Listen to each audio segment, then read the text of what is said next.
Resah dengan program MBG yang dinilai bermasalah, sejumlah warga dari Koalisi Perempuan Indonesia, ICW, ahli gizi, hingga orang tua murid melakukan aksi tolak makan bergizi gratis di depan gerbang IRTI Monas.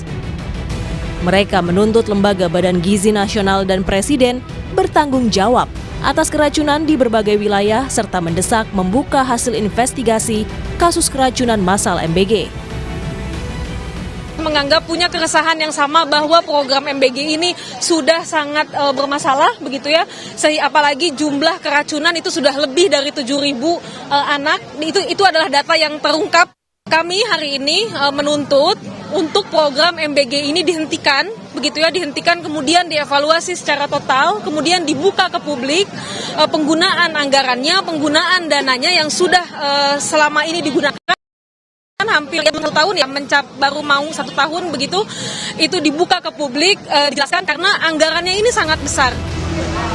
Terbaru di Banjar, 68 siswa SMP negeri mengalami mual, pusing dan sesak napas usai menyantap menu makan bergizi gratis pada Rabu siang. Awalnya 18 siswa menunjukkan gejala dan dibawa ke RSU Banjar Patroman.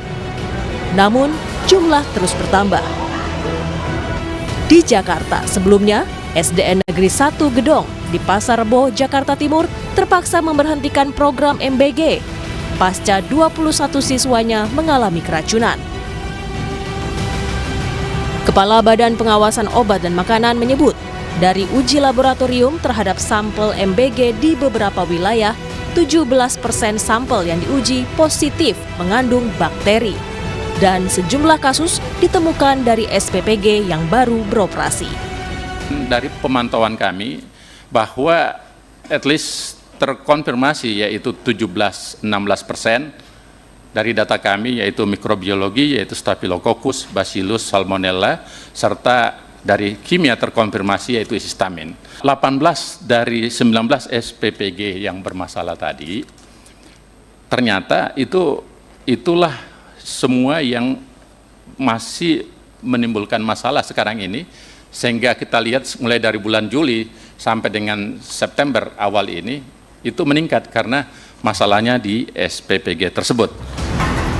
Untuk mendukung higienis kinerja SPPG, Kemenkes menyebut setiap SPPG harus mengantongi 2 sertifikasi, yaitu sertifikat laik, higienis sanitasi, dan sertifikat Hazard Analysis and Critical Control Point. Kemenkes juga akan melibatkan tenaga kesehatan di daerah dan puskesmas untuk mengawasi pelaksanaan makan bergizi gratis, menghindari potensi keracunan MBG. Seluruh dinas kesehatan, tolong bantu teman-teman di BGN agar bisa ngecek bahan makanannya seperti apa, cara masaknya dan orangnya seperti apa, lingkungannya seperti apa, sampel pangannya seperti apa, dan juga seperti yang tadi Pak Dadan bilang ada tes cepatnya. Karena ini kan sudah dilakukan secara rutin oleh 10.000 puskesmas, mereka sudah lakukan, orangnya ada, nah itu sekarang kita kerahkan untuk bisa mensupport BGN. Ya. Buntut maraknya keracunan MBG, anggota Komisi 9 DPR RI Edi Wuryanto mempertanyakan soal peraturan Presiden mengenai tata kelola program MBG.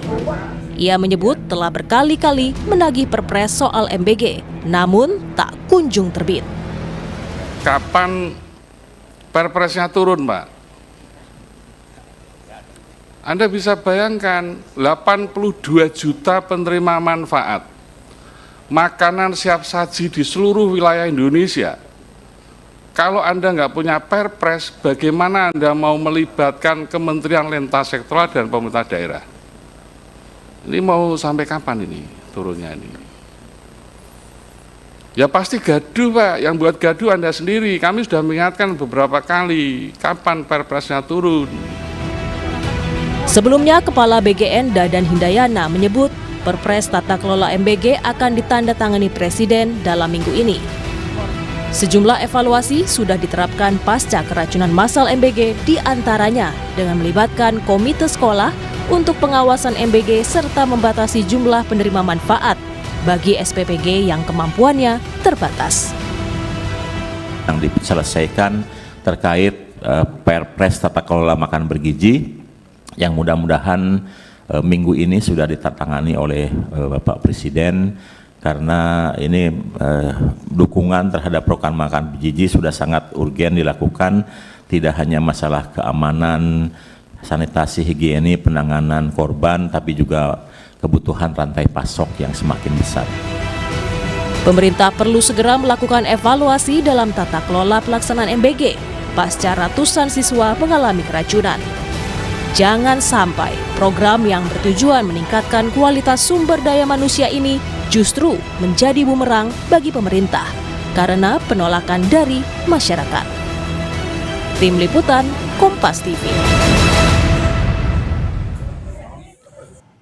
Desakan evaluasi kasus keracunan MBG juga disuarakan oleh Komisi Perlindungan Anak Indonesia, Saudara.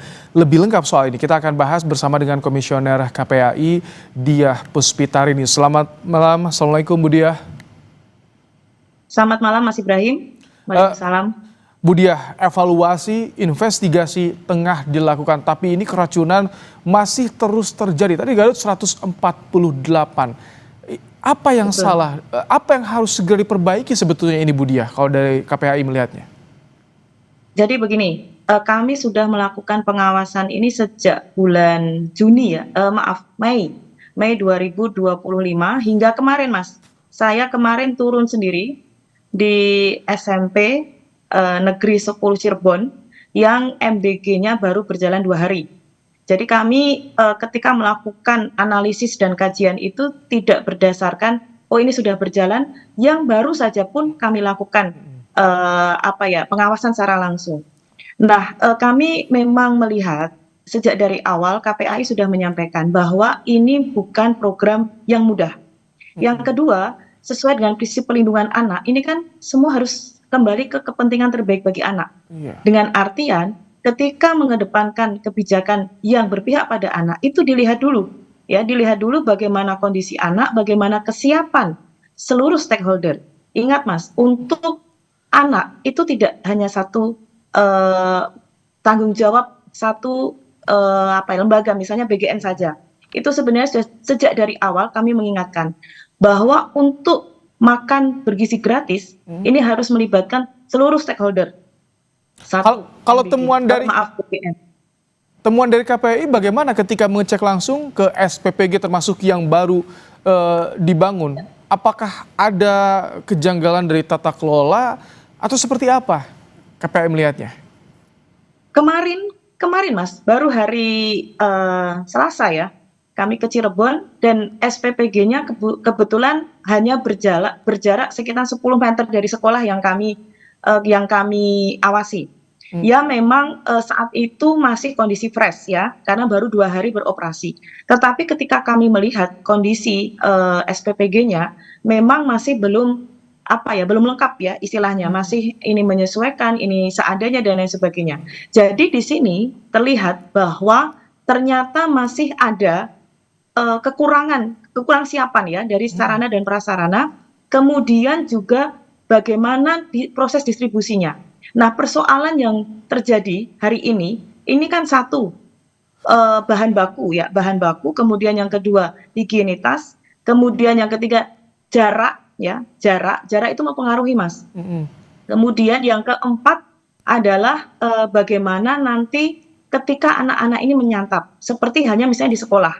Ada satu sekolah yang ketika kami awasi, itu jarak antara kedatangan makanan ya dengan dibagikan itu memang berjarak sekitar 2 jam, 3 jam. Sehingga kan memang itu mempengaruhi kondisi makanan ya. Nah, sehingga kalau kemudian kita bisa melakukan evaluasi secara menyeluruh dan tidak hanya pada satu institusi BGN saja, semuanya terlibat, saya yakin sebenarnya ini bisa segera diantisipasi. Jangan sampai ada anak menjadi korban, gitu Mas. Ini kan evaluasi berjalan nih Bu Diah. Investigasi juga dilakukan, bahkan di beberapa kasus polisi turun tangan melakukan penyelidikan. Tapi keracunan juga masih terjadi di daerah lainnya. Kalau kami lihat ini seolah-olah apakah ada tidak aware dari SPPG yang lain atau seperti apa sih KPAI melihat kasus ini?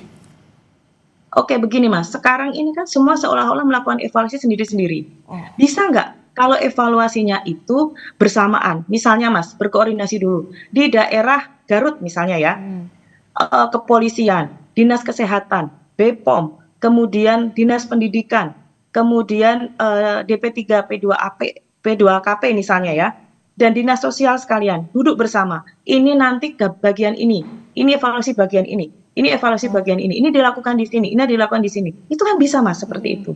Tetapi kenyataannya hari ini adalah ini berjalan sendiri, kepolisian berjalan sendiri, TNI berjalan, kemudian dinas kesehatan berjalan sendiri, puskesmas berjalan sendiri, kemudian BGN berjalan sendiri. Ya sudah, hasilnya tidak komprehensif. Hasilnya adalah masih ada terjadi kekurangan yang mengakibatkan anak keracunan gitu. Oke. Bu Dia, tapi mungkin nggak kalau misalkan dilakukan evaluasi dan penutupan secara parsial, misalkan Garut, karena minggu kemarin keracunan, tadi keracunan lagi, misalkan Garut parsial dihentikan sementara, wilayah lain tetap jalan. Mungkin nggak secara parsial seperti itu per wilayah?